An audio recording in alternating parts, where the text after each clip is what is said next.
আসসালামু আলাইকুম ভিউয়ার্স, আমি সুমাইয়া হাসান। আপনাদের সবাইকে স্বাগত জানাচ্ছি নতুন আরেকটি দিনের আরেকটি ব্লগ দেখার জন্য। আশা করছি যে যেখান থেকে আমার আজকের ভিডিওটি দেখছেন সবাই আল্লাহর রহমতে ভালো আছেন, সুস্থ আছেন। আমরাও আলহামদুলিল্লাহ আল্লাহর রহমতে বেশ ভালো আছি। এই ভিডিওটা যেদিন করেছিলাম ওই দিন আকাশটা এত বেশি সুন্দর ছিল, মনে হচ্ছিল যেন আকাশের দিকে চেয়ে থাকি।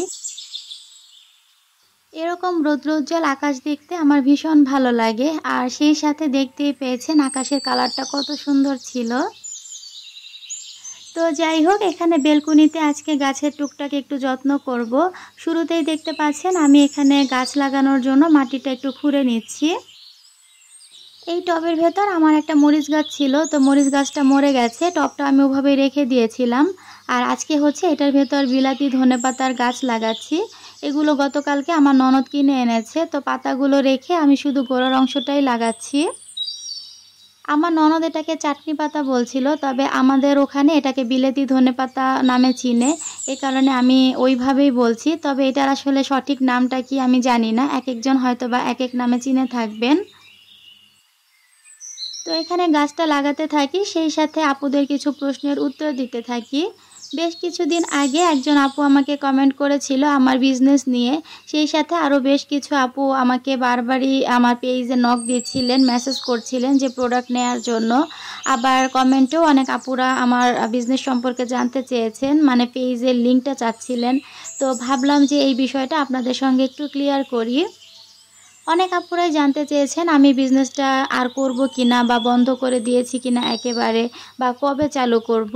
সেজন্যই ভাবলাম যে আজকের ভিডিওতে আপনাদেরকে বিস্তারিত বলে দিলে আপনাদের আর এই প্রশ্নগুলো করতে হবে না, বা আপনারাও বিষয়টা বুঝতে পারবেন।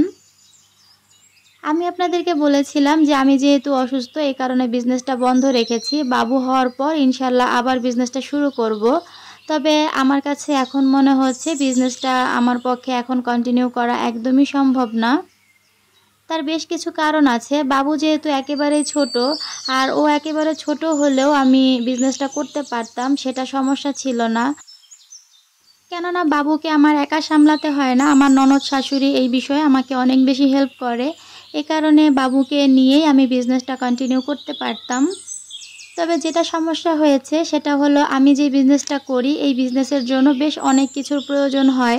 যেমন আপনারা তো জানেন বোর্ডের দরকার হয়, রঙের দরকার হয়, রশির দরকার হয়, আইসক্রিমের কাঠির দরকার হয়। তো এই যে জিনিসগুলো এগুলো কিন্তু আমাকে আসলে আপনাদের ভাইয়া যখন ছিল ওর সাথে আমি বিভিন্ন জায়গা থেকে কালেক্ট করতাম। যেমন চকবাজার থেকে কিছু জিনিস আনতাম, সদরঘাট থেকে কিছু জিনিস আনতাম। লেসগুলো আনার জন্য আমাকে সদরঘাট যেতে হতো, আবার রশি, আইসক্রিমের কাঠি এই জিনিসগুলোর জন্য চকবাজার থেকে শুরু করে বিভিন্ন জায়গায় যেতে হতো। আর সেখান থেকে আমি পাইকারি রেটে এই জিনিসগুলো কিনে আনতাম। যেহেতু আমি বিজনেসের কাজে আনতাম তাই আমাকে পাইকারি রেটটাই আনতে হতো, তা না হলে তো বিজনেস করে হবে না। তবে বর্তমানে আপনাদের ভাইয়া যেহেতু দেশের বাইরে থাকে, আমার একার পক্ষে এই জিনিসগুলো কালেক্ট করা একদমই সম্ভব না। যদি আমার বিজনেসের জন্য একটা দুইটা জিনিস হতো তাহলে আমি অনলাইন থেকে সেগুলো পারচেস করতে পারতাম, আর টুকটাক বিজনেসটা আমি রানিং করতে পারতাম। কিন্তু যেহেতু আমার অনেক জিনিসের দরকার হয় আর এগুলো আমার একার পক্ষে জোগাড় করাও সম্ভব না, তাই এই মুহূর্তে আসলে বিজনেসটা আমার করা সম্ভব হচ্ছে না। আমি চাইলেও বিজনেসটাকে আর কন্টিনিউ করতে পারছি না। তবে আমার ইচ্ছা আছে বাবু একটু বড় হলে আমি বিজনেসটা করার চেষ্টা করব। আসলে বাকিটা আল্লাহ তাআলার ইচ্ছা, আমি জানি না সেটা আমি পারবো কিনা। যদি করি তাহলে অবশ্যই আমি ভিডিওর মাধ্যমে আপডেট আপনাদেরকে জানিয়ে দিব। তো এখানে দেখেন বাবু আর তার ফুপি খুব বেশি দুষ্টামি করছিল, বিষয়টা আমার ভীষণ ভালো লেগেছে। ওরা এরকম করে খেলছিল, ওর ফুপি হচ্ছে এরকম করছিল আর বাবু এটা দেখে অনেক বেশি হাসছিল। এই জন্যই আমি জিনিসটা ক্যাপচার করে রাখলাম, মানে ভিডিওতে স্মৃতি আকারে রেখে দিলাম, আমার ভীষণ ভালো লেগেছিল। তো যাই হোক, বিজনেসের ব্যাপারে তো আপনাদেরকে ডিটেলস বলে দিলাম। আশা করি আমার প্রিয় আপুরা বুঝতে পেরেছেন যে এই মুহূর্তে আমাকে আসলে অর্ডার করে লাভ নেই, আমি প্রোডাক্ট দিতে পারবো না। গত ভিডিওতে আপনাদেরকে বলেছিলাম যে কেক রেসিপি শেয়ার করব, তো আজকে কিন্তু আমি কথা রাখতে চলে এসেছি। এই যে এখানে দেখতে পাচ্ছেন আমার ননদ হচ্ছে কেক বানানোর জন্য সব কিছু নিয়ে বসে পড়েছে। তো প্রথমে এখানে 2টা ডিম নিয়েছে, ডিমের কুসুমটাকে আলাদা করে সাদা অংশটাতে একটু একটু করে চিনি মিশিয়ে এটাকে বিট করে নিচ্ছে। ইদানিং রান্নাঘরে যে পরিমাণ গরম থাকে ওখানে কাজ করাটা বেশ কষ্টকর। এ কারণেই আমার ননদ সব জিনিসপত্র নিয়ে বিছানার উপর চলে এসেছে। আর এগুলো বিছানা যাতে না পড়ে যায় তাই আমরা একটা ওড়না বিছিয়ে নিয়েছি। এখানে ডিমের সাদা অংশটা নিয়ে আমরা যখনই বিট করতে গিয়েছিলাম ঠিক ওই মুহূর্তে কারেন্ট চলে গেছিল। তো 1 ঘন্টা পরে কারেন্ট এসেছে, তারপর আমরা কেক বানাচ্ছি। আর এই 1 ঘন্টা ডিমটা বাইরে থাকার কারণে ডিমটা কিন্তু দেখতে পাচ্ছেন ফোমটা কম হয়েছে। এটা যদি এত সময় বাইরে না থাকতো তাহলে ফোমটা আরও বেশি সুন্দর হতো আর পরিমাণে অনেক বেশি হতো। তো ডিমের ফোমটা হয়ে যাওয়ার পর এখানে কুসুমটা অ্যাড করে আবার 2-1 মিনিট বিট করলেই কিন্তু হয়ে যাবে। তারপর একে একে অন্যান্য যে উপকরণগুলো আছে সেগুলো মিশাবো। এই কেকটা এত বেশি মজার হয়েছিল যে অলরেডি আমরা 4টা কেক বানিয়ে খেয়ে ফেলেছি। তো প্রথমবারের দিকে তো আপনাদের সঙ্গে রেসিপি শেয়ার করা হয়নি, অনেক আপুরা রিকোয়েস্ট করেছিল, এ কারণে আজকে রেসিপি আকারে আপনাদের সঙ্গে শেয়ার করছি। তো ডিমের কুসুমটা মেশানোর পর এখানে আমার ননদ 3 চা চামচ তেল দিয়েছে আর কয়েক ফোঁটা ভ্যানিলা এসেন্স দিয়েছে। তেলের পরিমাণ কিন্তু খুবই কম দিয়েছে। এখানে এই কেকটাতে তেল খুব একটা লাগে না, অল্প একটু দিলেই হয়ে যায়। তেল আর ভ্যানিলা এসেন্স দেওয়ার পর আবারও একটু বিট করে নিচ্ছে। আর এরপরে এর ভেতর শুকনো যে উপকরণগুলো সেগুলো মিশাবে। কেক বানানোটা খুবই ইজি আর খেতে এত বেশি মজার হয়েছিল, আপনারা বানালেই বুঝতে পারবেন যে কেকটা কতটা মজার ছিল আর কতটা সফট ছিল। এখানে 2টা ডিমের জন্য ও 3 টেবিল চামচ ময়দা নিয়ে নিচ্ছে আর ময়দাটাকে চেলে নিতে হবে। আমাদের বাসায় বড় কোনো চালনি ছিল না, এই কারণে চায়ের যেই ছাঁকনিটা থাকে ওটার মধ্যে আমরা এই ময়দাটাকে চেলে নিচ্ছি। তো ময়দার ভেতরে এখানে 1/2 চা চামচ বেকিং পাউডার দিয়ে দিচ্ছে আর সেই সাথে 1 চিমটি লবণ দিতে হবে। আর এখানে 1 প্যাকেট গুঁড়া দুধ অ্যাড করা হচ্ছে। গুঁড়া দুধটা বেশি দিলে কিন্তু বেশ মজার হয় খেতে। আমরা যেহেতু 10 টাকার প্যাকেট ইউজ করছি তাই একটা দিচ্ছি। আর আপনারা যদি এমনিতে চামচ দিয়ে ব্যবহার করেন সেক্ষেত্রে 1 টেবিল চামচ গুঁড়া দুধ দিলেই হবে, কেউ চাইলে কম বেশি করতে পারেন। শুকনো উপকরণগুলো সব একসাথে নিয়ে এখন এটাকে চেলে নিবে। প্রথমে একবার চেলে তারপর আমার ননদ দ্বিতীয়বার এটাকে আবারও চেলে নিবে। এটাকে আসলে 2বার করে বা 3বার করে চাললে কিন্তু বেশ ভালো হয়, মানে যতবার আপনি চেলে নেবেন কেকটা তত বেশি স্পঞ্জি আর সফট হবে। সুমাইয়া নূর আইডি থেকে গত ভিডিওতে আপু কমেন্ট করেছিল যে আমার বিস্কিট রেসিপি দেখে আপু বিস্কিট বানিয়েছে, কেক রেসিপিটাও যেন শেয়ার করি। তো আপু আমাদের রেসিপি দেখে যে বিস্কিট বানিয়েছি এটা শুনে আমি ভীষণ খুশি হয়েছি। আশা করি আজকের কেক রেসিপিটাও আপুর বেশ ভালো লাগবে। আর আপু অবশ্যই তুমি ট্রাই করবে, ট্রাই করলে কেমন হয় সেটা কিন্তু কমেন্টে জানাতে একদমই ভুলবে না। তো শুকনো উপকরণগুলো চেলে নিয়ে এখন এই যে ডিমের যে ব্যাটারটা এটাতে একটু একটু করে ময়দা দিয়ে মিশিয়ে নিতে হবে। আর এই মেশানোর কাজটা বেশ আলতোভাবে করলেই ভালো হয়, অনেক বেশি জোরে আসলে এটাকে বিট করা ঠিক না, হালকা করে একটু মাখিয়ে নিলেই হয়ে যাবে। সবগুলো ময়দা একসাথে না দিয়ে একটু একটু করে ময়দা দিয়ে তারপরে এই ব্যাটারটাকে আমার ননদ মিশিয়ে নিচ্ছে। তো আমি ভিডিওটা এই পর্যায়ে একটু ফাস্ট মোডে দিয়ে দিয়েছিলাম, এই কারণে মনে হচ্ছে অনেক দ্রুত করছে, আসলে কিন্তু অনেক আলতো হাতে এই কাজটা করে নিয়েছে।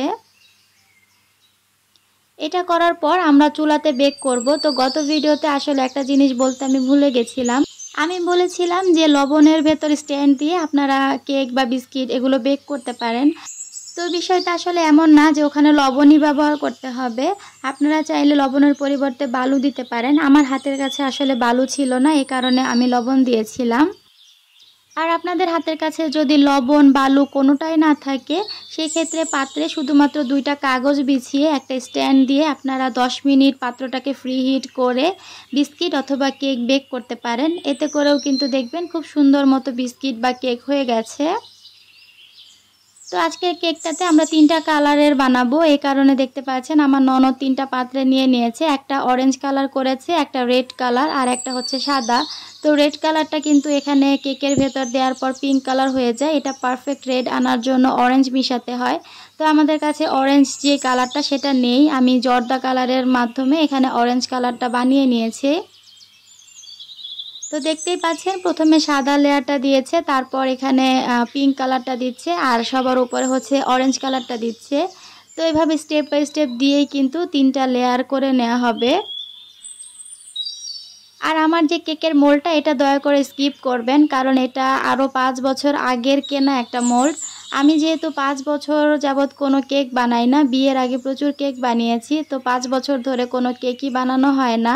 এ কারণে আমার নতুন করে কোনো মোল্ডও কেনা হয় না। এটা আমার বিয়ের আগের কেনা একটা মোল্ড। তো আমি নিয়ে এসেছিলাম কেক বানানোর জন্য, কিন্তু কেক আর বানানো হয়নি। তো যেহেতু নতুন কোনো মোল্ড বাসায় নেই, এই কারণে আমার ননদ আমার এই পুরাতন মোল্ডটাই ব্যবহার করছে। এটা একটু নষ্ট হয়ে গেছে, তবে কেক বানানো যাচ্ছে, যেহেতু এখনও এটা ভালো আছে, ওইরকমভাবে কোনো সমস্যা হয়নি, জাস্ট একটু কালো হয়ে গিয়েছিল। তো এই যে ডিজাইনটা আপনারা দেখতেই পাচ্ছেন, আগের ভিডিওতেও আমি ডিজাইনটা আপনাদেরকে দেখিয়েছিলাম। এটা খুবই সিম্পল একটা ডেকোরেশন, আপনারা চাইলে করে নিতে পারেন। দেখবেন কেকটা দেখতে এত বেশি সুন্দর লাগবে। যদি এখানে অন্য আরও কিছু কালার অ্যাড করা যেত তাহলে কেকটা দেখতে আরও বেশি ভালো লাগতো আর আরও বেশি কালারফুল মনে হতো। তো এই যে দেখতে পাচ্ছেন, পাত্রটাকে 10 মিনিট আমি ফ্রি হিট করে নিয়েছি আর তারপরে কেকটা বসিয়ে দিয়েছিলাম। টানা 30 মিনিট এটাকে বেক করার পর নামিয়ে নিয়েছি। আর এই যে আমাদের কেকটা একদমই রেডি।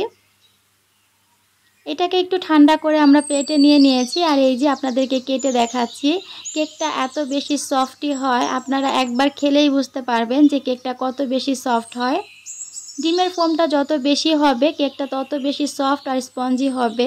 যারা আসলে কেক বানাতে পারেন তারা তো এই টিপসগুলো জানেন, আমার বলে দেওয়ার কিছু নেই। তবে যে আপুরা নতুন কেক বানাচ্ছেন বা যাদের কেক পারফেক্ট হয় না, তারা চাইলে এভাবে একবার ট্রাই করে দেখতে পারেন। আশা করি আপনাদের কেকও একদম পারফেক্ট হবে আর বেশ মজার হবে। তো আমাদের ননদ ভাবির এই ছোট ছোট রেসিপিগুলো আপনাদের কাছে কেমন লাগে অবশ্যই কমেন্ট করে জানাবেন। সেই সাথে আজকের কেকটা কেমন লেগেছে সেটাও জানাতে ভুলবেন না। ভিডিওটি ভালো লাগলে প্লিজ ভিডিওতে একটা লাইক দিয়ে দিবেন। আজ এখানেই বিদায় নিচ্ছি। আল্লাহ হাফেজ।